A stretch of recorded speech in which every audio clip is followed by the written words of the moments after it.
Jeremy Jurgens indicated that he expects by 2025 a catastrophic cyber event that would be global would occur. And the World Economic Forum website says that we should prepare for a COVID-like cyber pandemic that would spread faster and farther than a biological virus with an equal or greater economic impact. If cyber COVID mirrored the pathology of the novel coronavirus, 30% of infected systems would be asymptomatic and spread the virus, while half would continue functioning with performance severely degraded. So they're trying to make the same idea, they're trying to apply the same idea of how COVID, remember when they were calling normal, healthy people just asymptomatic? No, I think they're going to do the same thing with our computer systems, and they're going to try to shut down the internet and then, or have a cyber attack occur, which would allow them to shut down the internet. And then what we would see is a move toward a Patriot Act similar to what we saw after 9/11 for the internet. And what Whitney Webb has been researching is the policies of the World Economic Forum. Their policy response to that type of an event would be to shut down the internet, completely shut down the internet, and then when it comes back up, you would lose all anonymity and all privacy on the internet. You would have to access the internet with a digital ID. There would be a move toward no anonymity on the internet, no accessing it in private. Everything that you access on the internet would be surveilled and controlled and would be monitored by AI, which then would do some predicted policing. And she's talked about this in several interviews, and she has a website called Underground Hangout, so if you're interested, you could check that out.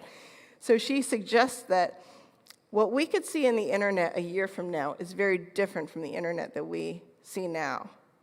And if there's any information that you want to have that you may not want to be tracked and looking for later, you might want to, she suggested, and I agree, that you might want to find that information on the internet and lock it down, download it onto a hard drive, secure it for yourself offline, because if this type of event were to happen, they'll take down the internet, and then when they bring it back up, you won't have privacy anymore. That's certainly a possibility. And that could come also with an imposition of CBDCs, tokenization of all private property. They could do that all at once. So what can we do?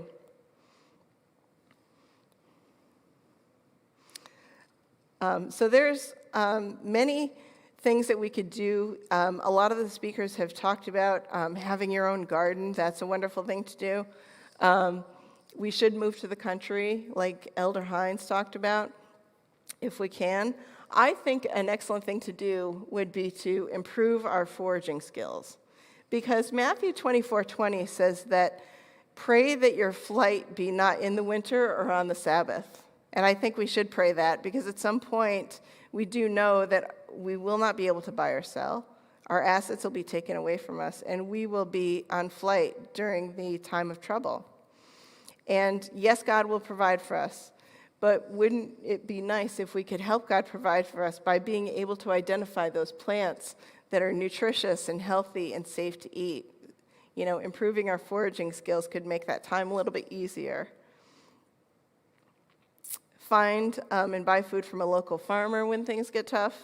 You could do that, or grow your own garden. I recommend that you get off Wi-Fi and hardwire your home. Number one, your internet will be faster, but it will be less. It will make it harder for them to spy on you. But of course, we run around with these phones and these digital devices that are listening to everything that we say. So you might want to secure that too. I would also throw out your smart TV. There's actually, if you look at the terms and conditions in these smart TVs, they say that you give them the permission to film you and to photograph you in your home. So I would not have a smart TV. That's a very dangerous thing to have right now, as is a new car. New cars have a lot of surveillance technology built into them. They basically spy on you constantly, and they can see your driving habits. They can see when you're pushing the gas, how much you're pushing the brake, if you're a hard braker or a soft braker. There's a lot of surveillance capabilities in your new cars as well. So if at all possible, we should avoid becoming reliant on these controls, avoid CBDCs where possible, avoid digital IDs and vaccine passports as much as possible, use cash as much as possible while we can, and avoid non-cash methods of payment when we can. So the point of all this and the point of my Substack is I want to implore you to awaken and prepare. Let's not be sleeping Adventists, because what all of these things are telling us is that they're putting in place the pieces to enforce the enforcement mechanisms behind Revelation 13:17. So now's the time to prepare and really be ready for Jesus to come, because when the time of trouble comes, how would we handle it? How would we handle really difficult times? I don't think that we can quite imagine the difficulty of the times that are coming. And we heard that earlier from Dr. Vine's presentation and other presentations.